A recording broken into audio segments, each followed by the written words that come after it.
हमारे ग्रह पर मौजूद बड़े क्रेटर इस बात की शिद्दत से याद दिलाते हैं एस्टेरॉयड्स और कॉमेट धूमकेतु समय समय पर पृथ्वी से टकराते रहे हैं। सवाल यह है कि कब हमारे ग्रह को अंतरिक्ष से होने वाले हमले का सामना करना पड़ेगा। जैसा कि अक्सर कहा जाता है, कभी न कभी तो यह होना है। लेकिन फिलहाल national aeronautics and space administration यानी नासा के पास धरती को एस्टेरॉयड्स और कॉमेट से बचाने की योजना तैयार है। लेकिन यह एक ऐसा खतरा है जिसे मानवता ने अंततः गंभीरता से लेना शुरू कर दिया है और इस पर ध्यान दिया जा रहा है।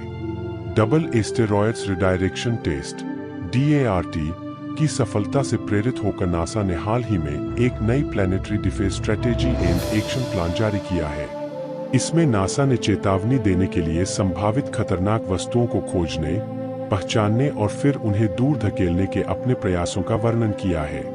अमेरिकी एजेंसी की यह 10 वर्षीय रणनीति पृथ्वी के निकट एस्टेरॉयड्स और कॉमेट के साथ विनाशकारी मुठभेड़ से बचाने के प्रयासों को आगे बढ़ाने पर केंद्रित है।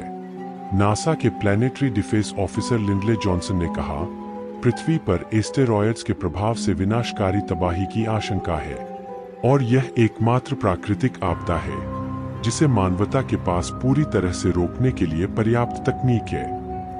नासा की इस रणनीति के जारी होने से अगले 10 वर्षों के लिए नासा के इरादे मजबूत हो गए हैं ताकि यह सुनिश्चित किया जा सके कि एजेंसी सभी के लाभ के लिए हमारे ग्रह की रक्षा के लिए राष्ट्रीय और अंतर्राष्ट्रीय स्तर पर काम करे। नासा ने planetary defence strategy and action plan 18 अप्रैल 2023 को जारी किया था। यह एक अन्य दस्तावेज का अनुसरण करता है जिसे 3 अप्रैल को white house office of science and technology policy national preparedness strategy द्वारा जारी किया गया था। पृथ्वी को खतरों से बचाने और ग्रहों की रक्षा के लिए कार्य योजना, प्रत्येक रिपोर्ट प्रभाव के खतरों का पता लगाने, लक्षणों का ब्यौरा और प्रतिक्रियाओं को बढ़ाने के साथ साथ सरकारी एजेंसियों के बीच रणनीतियों के समन्वय के लिए अंतर्राष्ट्रीय सहयोग में सुधार करने पर केंद्रित है, जिस पर ध्यान केंद्रित करना चाहता है नासा। नासा सभी नियर अर्थ ऑब्जेक्ट्स (NEO) की एक पूर्ण सूची बनाने की दिशा में काम कर रहा है।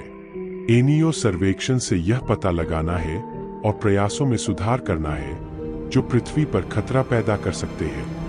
स्पेस एजेंसी ने का double asteroids redirection test (DART) mission पूरा किया। यह दुनिया का पहला ग्रह रक्षा परीक्षण मिशन था जिसने अंतरिक्ष यान का उपयोग करके एस्टेरॉयड्स डिफ्लेक्शन की एक विधि का सफलतापूर्वक प्रदर्शन किया। अमेरिकी सरकारी एजेंसी ने नियो तैयारियों और प्रतिक्रिया योजना को बढ़ाने का काम किया। इसके लिए उसने अगले 10 वर्षों के भीतर सभी उद्देश्यों को पूरा करने का लक्ष्य निर्धारित किया है। नासा का आकलन है कि नियर अर्थ ऑब्जेक्ट्स (NEO) का व्यास 10 मीटर 33 फीट से लेकर 10,000 मीटर 33,000 फीट से अधिक है और यह पृथ्वी की कक्षा के 42 मिलियन किमी 30 मिलियन मील के भीतर आता है। दशकों से वैज्ञानिक और अन्य जानकार मानवता को किसी बिंदु पर निश्चित रूप से क्या होगा इसकी तैयारी करने की आवश्यकता पर जोर दे रहे हैं। अपोलो अंतरिक्ष यात्री रस्टी श्वेकार्ट ने ग्रहों की रक्षा के बारे में कई बार बात की है। करीब 1 दशक पहले उन्होंने इस बात पर जोर दिया था कि एस्टेरॉयड्स को मोड़ने के लिए आवश्यक तकनीक पहले से ही मौजूद है। रस्टी श्वेकार्ट ने कहा, खतरा पैदा करने वाले अधिकांश एस्टेरॉयड्स को डिफ्लेक्ट करने के लिए हमें किसी बड़े टेक्नोलॉजी विकास कार्यक्रम में जाने की जरूरत नहीं है। समन्वय और सहयोग जरूरी। उन्होंने यह भी कहा कि दुनिया भर के देशों के बीच समन्वय और सहयोग आवश्यक है और शायद टेक्नोलॉजी की तुलना में इसे व्यवस्थित करना और भी कठिन होगा।